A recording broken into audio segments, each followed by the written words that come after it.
रामकृष्ण हरी. श्री स्वामी समर्थ मित्रांनो, आता सध्या प्रयागराज येथे महाकुंभमेळा सुरू आहे. भारतातील काही प्रमुख शहरांमध्ये, विशेषतः जिथे प्रसिद्ध नद्या किंवा संगम स्थान आहे, भगवान शिवांचं स्थान आहे, तिथे दर 12 वर्षांनी महाकुंभमेळा हा भरत असतो.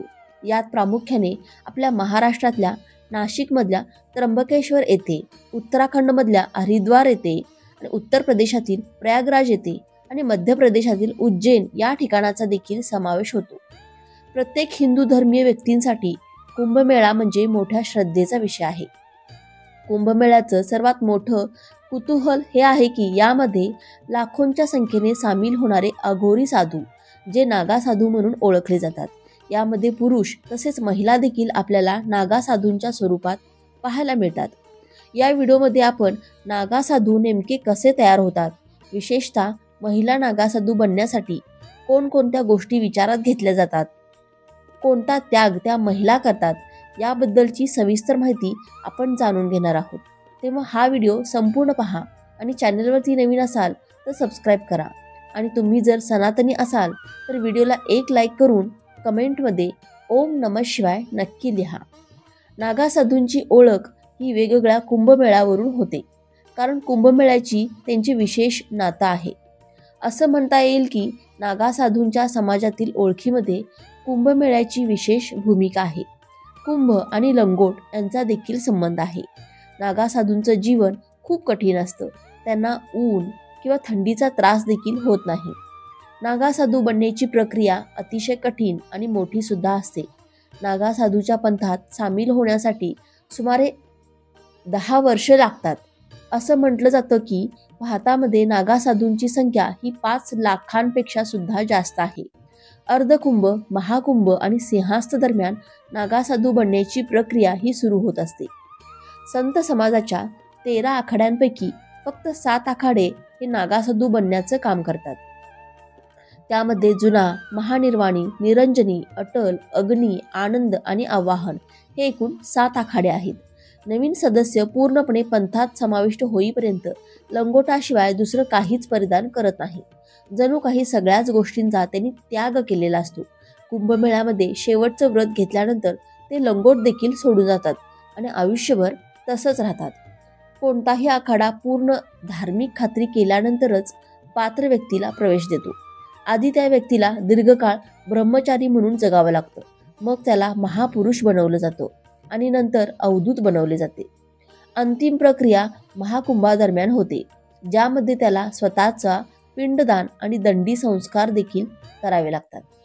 प्रयागराज येथे होणाऱ्या महाकुंभात जे साधू दीक्षा घेतात त्यांना नागासाधू असं म्हटलं जातं. उज्जैनमध्ये जे साधू दीक्षा घेतात त्यांना खुनी नागा असे म्हटले जाते. हरिद्वारमध्ये दीक्षा घेणाऱ्या साधूंना बर्फानी नागा असे म्हटले जाते आणि आपल्या नाशिकमध्ये जे साधू दीक्षा घेतात त्यांना खिचडिया नागासाधू असं म्हटलं जातं. तर ठिकाणानुसार साधूंचे जे काही प्रकार आहेत, नागासाधूंचे प्रकार, तर त्यांची नावे सुद्धा अशा पद्धतीने आपल्याला वेगवेगळी ऐकायला मिळतात. दीक्षा घेतल्यानंतर या नागासाधूंनाही त्यांच्या योग्यतेच्या आधारे वेगवेगळी पदं दिली जातात आणि त्यानुसार ते कारभार सांभाळतात. त्या नागासाधूंमध्ये त्यांची पदं कोतवाल, बडा कोतवाल, पुजारी, भंडारी, कोठारी, बडा कोठारी, महंत आणि सचिव या पद्धतीने असतात. नागासाधूनंतर सुद्धा पुढे महंत, श्रीमहंत, जमातिया, महंत, ठाणेपती, महंती, महंत दिगंबर, सी महामंडलेश्वर, आचार्य महामंडलेश्वर अशा पद्धतीने पदं असतात. अघोरी म्हणून ओळखले जाणारे हे नागासाधू 3 प्रकारचे योग त्यांच्या रोजच्या दिनचर्येमध्ये करत असतात. त्यामुळे त्यांचं संपूर्ण शरीर हे ठणठणीत राहण्यास मदत होते. अगदी कोणत्याही प्रकारचा ऋतू असो, खूप थंडी असो किंवा खूप कडक उन्हाळा असो, त्याचा त्यांना काहीच फरक पडत नाही. आणि एरवी आपण विचार करत असतो की हे नागासाधू एवढ्या थंडीत किंवा एवढ्या उष्णतेमध्ये कसे राहतात. त्यांच्या अंगावर असला तर फक्त लंगोटा असतो, नाहीतर मग कोणत्याही प्रकारचे कपडे नसतात. विचार आणि अन्न या दोन्ही गोष्टींवर नागासाधू नेहमी संयम ठेवतात. नागासाधू म्हणजे जणू काही आपल्या हिंदू धर्मियांचे सैन्यपंथ आहेत आणि ते सैन्य रेजिमेंटप्रमाणे म्हणजे एखाद्या मिलिटरीप्रमाणे विभागले गेले आहेत. ते त्रिशूल, तलवार, शंख आणि चिलीम यांच्या साहाय्याने त्यांची सैन्य स्थिती दर्शवतात. प्राच्यविद्या सोसायटीच्या म्हणण्यानुसार नागा साधूंच्या अनेक विशेष संस्कारामध्ये त्यांच्या कामेंद्रियांचे विघटन करण्याचा देखील समावेश आहे. तर तुम्हाला समजलं असेल की नागा साधूंचा नक्की कोणता अवयव हा काढून टाकला जातो आणि हे एकदम संयमी आयुष्य या साधूंच्या वेशामध्ये जगत असतात. हे नागा साधू हिमालयामध्ये शून्याखालील तापमानात नग्न अवस्थेत जगतात आणि बरेच दिवस उपाशी देखील राहू शकतात. हिवाळा, उन्हाळा आणि पावसाळा या सर्व ऋतूंमध्ये तपश्चर्या करताना त्यांना नग्न राहावं लागतं. नागा साधू नेहमी जमिनीवर झोपतात, म्हणजे त्यांनी सर्वच गोष्टींचा एक प्रकारे त्याग केलेला असतो. नागा साधू नेमके राहतात कुठे? बघा, जेव्हा कुंभमेळ्याचं आयोजन असतं तेव्हा हे नागा साधू एकतर आखाड्यामध्ये राहतात किंवा आश्रमामध्ये आपलं वास्तव्य करत असतात. काही जण हिमालयातील गुहा किंवा उंच पर्वतांमध्ये तपश्चर्या करण्यात आपलं संपूर्ण आयुष्य खर्ची करत असतात. आखाड्याच्या आदेशानुसार कधीकधी हे नागा साधू पायी प्रवास देखील करत असतात. या दरम्यान ते गावाच्या कड्यावर झोपडी बांधतात आणि आपली धुनी साजरी करत असतात. तर तुम्हाला माहिती असेल की नागा साधू आपल्या संपूर्ण शरीरावर भस्म लावलेले आपल्याला दिसून येतात. त्यांच्या हातामध्ये बऱ्याच वेळा कवठ्या देखील असतात. भस्म उधळणे, त्याचबरोबर कवट्यांबरोबर वेगवेगळ्या प्रकारचे नृत्य करणे आणि चिलीम पिणे, हे सगळं आपल्याला या नागा साधूंच्या रूपात पाहायला मिळतं. प्रवासादरम्यान ते भीक मागून आपलं पोट भरतात आणि एका दिवसांमध्ये एका वेळी फक्त 7च घरांमध्ये हे लोक भिक्षा मागताना आपल्याला दिसून येतील. समजा त्यांना 7ही घरातून भिक्षा कधी मिळाली नाही तर ते उपाशी सुद्धा झोपतात. तर इतक्या कडक नियमांमध्ये नागा साधूंचं आयुष्य असतं. अनेक नागा साधू नियमितपणे फुलांचे हार घालतात. यामध्ये प्रामुख्याने झेंडूच्या फुलांना सर्वाधिक पसंती असते. एकतर झेंडूची फुलं भगव्या रंगाची आणि आपल्या हिंदू धर्मियांचा जो रंग आहे तो सुद्धा भगवा आहे. झेंडूची फुले दीर्घकाळ ताजी राहतात, लवकर सुकत नाहीत. तर हे सुद्धा झेंडूची माळा घालण्याचे एक विशेष कारण आहे. नागा साधू त्यांच्या गळ्यामध्ये, त्यांच्या हातावर आणि विशेषतः त्यांच्या केसांमध्ये फुले घालतात. मात्र अनेक साधू फुलांपासून देखील दूर असतात. ही वैयक्तिक पसंती आणि विश्वासाची बाब असते. पुरुष नागा साधूप्रमाणे महिला नागा साधू देखील आपलं जीवन पूर्णपणे देवाला समर्पित करतात आणि त्यांचं जग देखील खूप वेगळं आहे. तसेच विचित्र देखील आहे. महिला नागा साधू नक्की कशी बनते? महिला नागा साधू नक्की कुठे राहतात? महिला नागा साधू काय करतात? महिला नागा साधू काय खातात? महिला नागा साधू बनण्याचे सर्व नियम या व्हिडिओमध्ये आपण जाणून घेऊ. बहुतेक लोकांना नागा साधूंच्या रहस्यमय जगाबद्दल माहिती आहे, परंतु महिला नागा साधूंचं आयुष्य हे फार वेगळे असते. महिला नागा साधू कौटुंबिक जीवनापासून खूप दूर राहतात. त्यांचा दिवस पूजेने सुरू होतो आणि पूजेनेच संपतो. एक महिला नागा साधूचे जीवन अनेक अडचणींनी भरलेलं असतं. महिला नागा साधूंना या जगामध्ये काहीच रस नसतो. महिला नागा साधू झाल्यावर सर्व साधू आणि साध्वी तिला माता म्हणत असतात.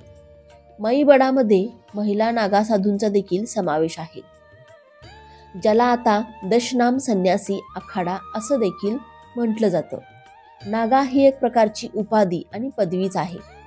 जसं आपण वेगवेगळ्या महाराजांना महाराज, स्वामी, श्री श्री महामंडलेश्वर, महर्षी अशा नावाने ओळखतो, त्या पद्धतीने नागा ही सुद्धा एक प्रकारची पदवीच आहे. साधूमध्ये वैष्णव, शैव, उदासी हे पंथ आहेत आणि या तिन्ही पंथांचे आखाडे नागा साधू निर्माण करत असतात. पुरुष नागा साधू नग्न राहू शकतात, परंतु महिला नागा साधूंना नग्न राहण्याची परवानगी नाही. पुरुष नागा साधूमध्ये 2 प्रकारचे नागा साधू असतात, कपडे घातलेले आणि दिगंबर. दिगंबर म्हणजे जे कोणत्याही प्रकारचे कपडे स्वतःच्या अंगावर परिधान करत नाहीत ते. सर्व महिला नागा साधू वस्त्र परिधान करतात. महिला नागा साधू जरी वस्त्र परिधान करत असतील तरी पण ते वस्त्र शिवलेलं नसतं, फक्त गुंडाळलेलं असतं. महिला नागा साधू भगव्या रंगाचे वस्त्र आपल्या शरीराभोवती गुंडाळत असतात. जेव्हा या महिला नागा साधू म्हणून वावरतात किंवा बनतात तर त्यांच्या कपाळावर टिळक असणं खूप बंधनकारक असतं आणि त्यांना सुद्धा बऱ्याच नियमांमध्ये जगावं लागतं. या नागा साधू ज्या प्रकारचे कपडे परिधान करतात किंवा ज्या प्रकारचे ते वस्त्र गुंडाळतात तर त्या भगव्या वस्त्राला गंठी असं म्हटलं जातं. महिला नागासाधू बनण्याची प्रक्रिया सुद्धा खूप कठीण आहे. त्यात त्यांचे जीवन देखील खूप कठीण असतं. नागासाधू बनण्यासाठी महिलांना कठोर परीक्षा द्याव्या लागतात. नागासाधू किंवा संन्यासी बनण्यासाठी 10 ते 15 वर्ष कठोर ब्रह्मचर्य पाळावं लागतं. नागासाधू बनण्यासाठी एखाद्याला किंवा गुरूंना खात्री त्यांना द्यावी लागते की ती स्त्री नागासाधू बनण्यास पात्र आहे. तिने स्वतःला देवाला समर्पित केलेलं आहे. त्यामुळे फक्त गुरुच नागासाधू बनण्याची तिला परवानगी देऊ शकतात. नागासाधू बनण्यापूर्वी त्या महिलेला तिचा भूतकाळ विसरावा लागतो. ती देवाला समर्पित आहे की नाही आणि नागासाधू बनल्यानंतर ती कठीण साधना करू शकेल की नाही हे तपासलं जातं. नागासाधू बनण्यापूर्वी महिलेला जिवंतपणीच आपलं पिंडदान करावं लागतं. जणू काही तिचा आपल्या कुटुंबासाठी स्वर्गवास झाला, ती देवाला पोहोचली अशा पद्धतीने त्यासाठीच तिला पिंडदान करावं लागतं. म्हणून मग तिचं मुंडन देखील केलं जातं. मुंडन केल्यावर महिलेला नदीत आंघोळ करायला लावली जाते. तुम्हा सर्वांना माहीत असेलच की केस म्हणजे महिलेचं सौंदर्यच आहे आणि हेच सौंदर्य या महिलांना नागासाधू बनायचं म्हटल्यावर दान करावं लागतं किंवा त्याचा त्याग करावा लागतो. महिला नागासाधू दिवसभर देवाचे नाव घेते. पुरुषाप्रमाणेच महिला नागासाधू देखील भगवान शिवाची पूजा करतात. महिला नागासाधू सकाळी ब्रह्ममुहूर्तावर उठतात. सकाळी त्या भगवान शिवाचं नाव घेतात आणि संध्याकाळी त्या भगवान दत्तात्रयांची पूजा करतात. जेवणानंतर त्या पुन्हा भगवान शिवाचं नाव घेतात. भिक्षू झाल्यानंतर महिला नागासाधू बनण्याच्या अंतिम टप्प्यात पोहोचण्यासाठी सुमारे 10 वर्ष लागू शकतात. या नागासाधू मुळे, फळे, औषधी, वनस्पती त्याचबरोबर अनेक प्रकारची पानं खातात. पुरुष नागासाधूप्रमाणेच महिला नागासाधू देखील तेच खातात. म्हणजे महिला आणि पुरुष यांचा आहार हा साधाच असतो आणि महिला नागासाधू सुद्धा चिलीम पीत असतात. कुंभमेळ्याच्या दरम्यान पुरुष नागासाधूप्रमाणे महिला नागासाधू देखील शाही स्नान करतात आणि ज्या वेळेस महिला नागासाधूंना मासिक धर्म असतो त्यावेळेस त्या कुंभामध्ये स्नान करत नाहीत. त्या आपल्या आखाड्यामध्ये जे काही स्नानगृह उभारलेलं असतं तिथे स्नान करतात आणि महिला नागासाधू सुद्धा आपल्या शरीराला भस्म लावतात.